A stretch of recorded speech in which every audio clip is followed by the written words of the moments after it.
What's going on, guys? I'm Steve. Welcome back to the channel. Welcome back to another video. If it's your first time stopping by the channel, hit that subscribe button. Trust me, you won't regret it. If you're a returning subscriber, as always, guys, welcome back, and I do appreciate the support. Guys, listen, I want to show you this video.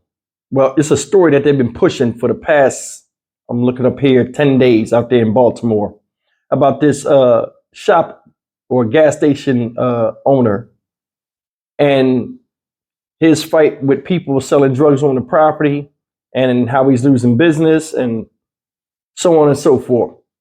This is something that's a daily occurrence in a lot of urban areas and a lot of places where, people are fed up with retail thefts, people just disrespecting the stores on their property and just doing whatever they want to do and using, somebody else's achievement, meaning running a business, for their own personal operation with no regard for, the person or respect for the person who they doing this type of stuff to. I want you to take a look at this video, and I'm gonna come back and show you what some people are saying and what this one lady says that makes her look stupid as hell. Take a look. A frustrated gas station owner is sharing his issue with another lingering problem in Baltimore, open-air drug markets. During an interview tonight, the owner singled out 3 people allegedly involved, but he says the city isn't doing anything. Fox 45's Keith Daniels joins us live right now with that owner's concerns. Keith? Well, Kyle, that gas station owner says he and his family have been in business at various locations across the city, including that gas station, for more than 20 years. But tonight, sales of a different kind is threatening business. For Muhammad Sajid, it's a daily battle to keep his business free of drug deals.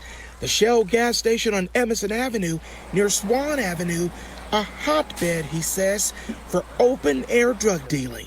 Our cameras were there today when Sajid pointed out a group of suspected dealers sitting across from the store, waiting patiently for customers. Looks like they're running away now. Because they saw you taking picture, he's the one is inside. According to Sajid, business is done mostly behind the building, sometimes at the front door, even inside the store.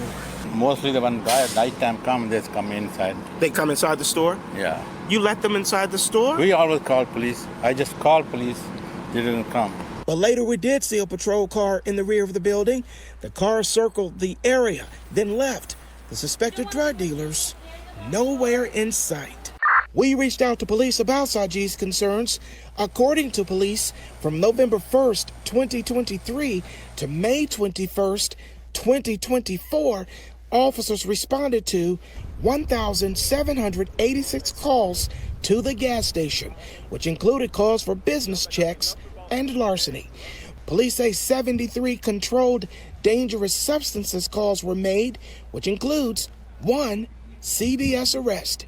For some residents in the area, when I see something, I do something. They're fed up, including one woman we're calling Ann and protecting her identity. She's lived in the community for more than 15 years, an area undergoing some development with new homes and apartments, and a neighborhood gas station known for outdoor drug dealing. I just get tired of seeing things. I have contacted my council member.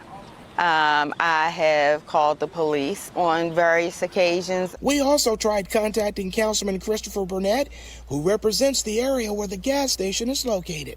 Sent an email to him and his office with questions asking, is drug activity happening at the Shell station? Were you made aware of these allegations by your constituents? And if so, how have you responded to residents' concerns? So far, we've received no reply from Burnett, who incidentally chose not to run for re-election this year.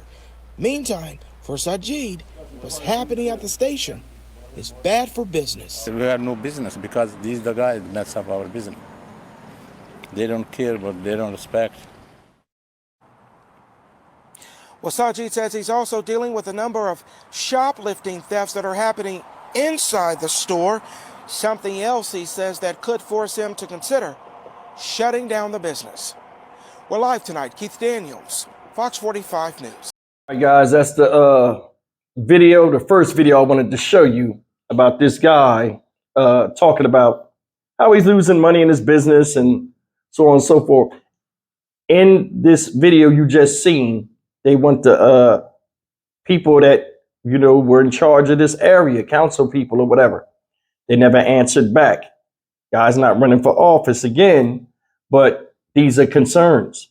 You know, the media called. Now everybody got a right to talk to the media, not talk to the media, but they asked legitimate questions and got no answer back before they went public with this story. Now this guy then went on the news and talked about it. You've seen people in the community. They didn't show the lady's face. She said when she sees something, she talk up, she say something about it. You see how many calls that place got? Police calls. You know what I mean?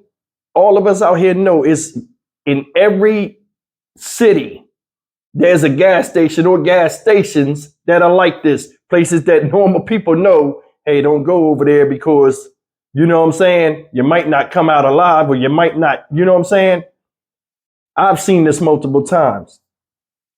Reason why I brought this up is, you know, the guy's complaining about his business and people are on his property doing illegal stuff and coming in the store and taking things and normal stuff you see. This next video was the first video I seen, and this video here has some lady that's supposed to be a community leader. She challenges the guy, and I wanted to see if you caught what I caught. And this woman right here, man, just take a look.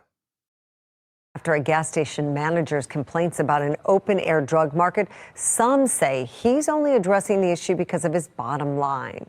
It's a story we first brought you last week as Fox 45 News captured video of people allegedly involved in the drug market walking away from the gas station. Now, community members say they've been voicing frustration for years. Fox 45's Keith Daniels joins us live with their message. Keith? Well, Kai, that gas station manager says his family owns the business, and he showed great concern when he was telling us about those drug dealers at the business. But tonight, one community leader believes there could be another side to the story. At the Shell gas station on Emerson Avenue near Swan Avenue in Emerson Village, station manager Mohammed Sajid coping with crime. Open-air drug dealing, he says, that's fueling the failure of his business. Our cameras were there last week when Sajid pointed out suspected drug dealers who make the store's property their own to do business. Looks like they're running away now. Because they saw you, they're taking picture. This is the one is inside. According to Sajid, business is done mostly behind the building, sometimes at the front door, even inside the store, where Sajid says the culprits not only sell their drugs, but they shoplift too. Stealing. They steal? Yeah. And they don't listen to us. And there's nobody in your store now. Yeah, because that's the problem. Because this is the guy, customers don't want to come. The drug dealer, she says, choking his business's bottom line. Sajid fed up and speaking out, saying police and city leaders are doing little to stop it. But Monique Washington. Why are you coming out now and saying the police has not helped, does not respond? Yeah, they do. President of the Emerson Village Community Association. But why now? Is questioning the timing of Sajid's concerns. We've been dealing with you in this issue for years now, and it was like you didn't take it seriously. Why are you taking it seriously now? With more and more customers turned away by the illicit activity, Washington believes Sajid's concerns are coming now because the life of his business is threatened. Too late. You know, we truth be told, we prefer to see the padlock put on and another business come in that will understand that even though you're taking our money, we should not have to tolerate what you're giving us. Still, Sajid insists he's tried to resolve the issue, even putting up a fence around the store to help keep drug dealers away. Okay, guys, you've seen it for yourself. That was one of the reasons why I did this video. This woman right here, Miss Monique Washington, sounds to me like she's has a personal, like It's personal. And she sounds bitter. She also sounds stupid as hell. I'm just being honest with you. I don't know this woman from a can of paint, but it seems as though like she's blaming this guy more than she's blaming what's going on around him. We see this a lot. Show of hands. How many of y'all would go in the damn store with a bunch of dudes hanging outside of it? You can look up and see, a lot of times when people are hanging outside of the store and making you won't try to go up in the store. Most of the time, they be standing up near the door. You get out the car, you get a million looks. Who want to roll dice on that? And this happens all over the country, not just Maryland. You know what I'm saying? But for her to sit up here and talk and say she's a part of a coalition, a community, and part of that community coalition stuff, you don't see what's going on. What person that's a business owner? You could tell this woman has never owned a business. And a lot of people that have never owned a business don't know the intricacies in making a business just run and be successful on a day-to-day level, say some of the stupidest stuff out their mouth and don't understand. And when they speak, it only makes sense to people that are on the same level of ignorance as that person. This woman says she would rather see padlocks go on that gas station, right? And another business come in there that appreciates them. Meaning what? Don't say nothing when a bunch of people come around and do crazy stuff like this guy is complaining. This guy is losing money. People are running up in his stores. Who would have a store or want to run a business and call it successful? A business is already stressful enough to run, but where people come in and just take stuff, of course, that's going to affect your bottom line, your earnings. People stealing out your store affects your bottom line. These big box stores, it affects their bottom line. This guy got a gas station. Now, you've seen in the first video, he has multiple gas stations. So he's only talking about shutting that gas station down in the neighborhood where drugs are sold. That's embarrassing. She won't say nothing about that. You seen in the first video, the lady said, I see something and it's messed up. And that was a black woman in that neighborhood. It's messed up.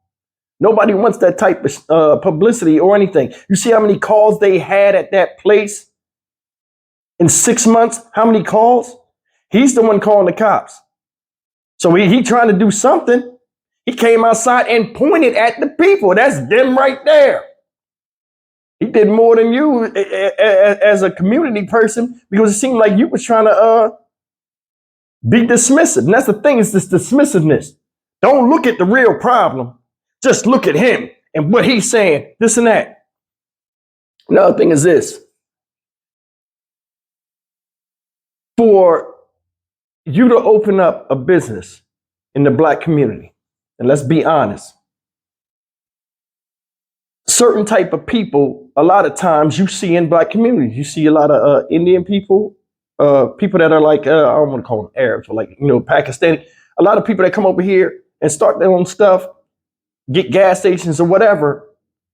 A lot of Koreans, especially like with hair, like hair products and stuff like this. And a lot of times people go in there and do stuff with these people because they look at them as less than. If these people wasn't in the community, a lot of times, where would you get a lot of your basic necessities? A lot of these bodegas with a lot of Dominican, Puerto Rican folk out here with corner stores and stuff. When these things close up,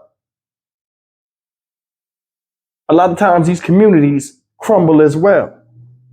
And it forces people to go outside of where it's convenient for them, because a lot of people don't have cars and stuff to go other places or be forced to go other places. That's an inconvenience to them. If you care about your community, you would try to clean it up, not sit up there and attack somebody because they complain that the community is messed up. The councilman or whatever, he never even answered back because they are put in a position where they can they got people to answer the phones for them and all this stuff. This guy on the front line, he can't do that. This guy willingly came out and said, hey, this is the problem here. See what he said? He called the police. Because remember, the police get called to that place all the time. So the cop just went around the corner, didn't even stop and talk to him, went around the corner, wasn't nobody there, just drove off. Now, granted, this guy, the big thing about this story before I get out of here was this that kind of rubbed me the wrong way. This woman, when she said all of that stuff, she said she'd rather have another business come in there. Okay, What business do you want to come in here? What other business that understands? Because she said, you're taking our money. Well, if that's the case, you don't have to spend money somewhere. That's the thing. People always bring it up. Oh, you spending, you get our money. It is. People can shop, or people shop where it is convenient for them. You know what I'm saying? So them coming into a store, it ain't directly giving the money to him. They're buying a product that this guy might make money off of. See, because when you buy all that stuff that you seen in there that they be stealing stuff, it's already wholesale goods. He brought it at a discounted price, but he still only makes a certain percentage off of the price on said object. And people don't know that. They think because something sold for $3, the store owner is making $3. It's not. But either way, man, this lady right here, she sound crazy, man. It's like, it seemed to me like she was trying to blame him for the situation. But I mean, I don't know, man. Leave me a comment, man. Tell me what y'all think about what she said. And was this guy right for complaining about him losing money? Because I mean, I don't know what business owner would just sit there and watch their business collapse. You know, it's just, because I mean, in my opinion, crime is crime. You know what I'm saying? It affects everybody's bottom line. You know what I'm saying? Whether they stealing from a regular person or they stealing from a store owner. You know, once something is taken from you or you victimized, I mean, it costs you something. I'm Stock Market Steve for the Dynamic Reason channel. As always, like, comment, share, and subscribe. Man, leave me a comment, man. Tell me what y'all think. Be honest, man, too. I'll see you in the next video. Take care. Oh, one more thing before I get out of here. She said this too. She said, we should not have to tolerate what you're giving us. What is he giving y'all besides gas and a place to go and get food, quick stop shopping?